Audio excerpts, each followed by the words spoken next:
তো বলো, অনেক বছর বাদে আবার প্রায় সে প্রায় 5 বছর। হ্যাঁ, প্রায় 5 বছর বাদে আবার কাজ। তো বিয়ে, রিসেপশন, হ্যাঁ তারপরে ভাসুরের বিয়েতে হ্যাঁ করেছিলাম, তারপরে একটা ননদের বিয়েতে করেছিলাম, তারপর এখন ননদের বিয়ে 3 বছর প্রায় হ্যাঁ। গ্যাপ হয়ে গেছে, তাও আবার আমি সাজতে এসেছি। যতবারই আমি সাজি ততবারই ট্রিনাকেই বুক করি আর কি। তো আজকে কিরকম কি লুক চাইছে বলো, তুমি আমাকে আমি কিছুটা একটু- রেফারেন্স দিয়েছিলে, মানে আইসটা কিরকম কি করবে আমি না একটু করবে। টানা আইস মানে লাইনারে চাইছি, একটুখানি ট্র্যাডিশনাল লুক চাইছি, বিকজ শাড়িটা আমার রেড, আর থিমটাও আমার মেয়ের অন্নপ্রাশনের রেড অ্যান্ড হোয়াইট, ওর জন্য একটি ট্র্যাডিশনাল একটা ব্যাপার চাইছিলাম।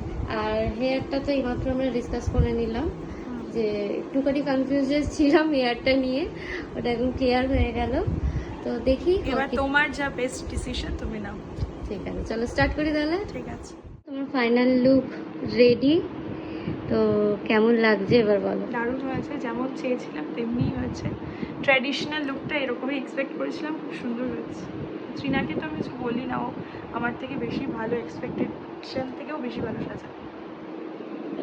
দেখিয়ে দিই, এটা হচ্ছে হেয়ার, একটু মিশি, আইসটা একটু ডাউন করো। খুবই সফট সাটেলের ওপর রেখেছি, কিন্তু ট্র্যাডিশনাল।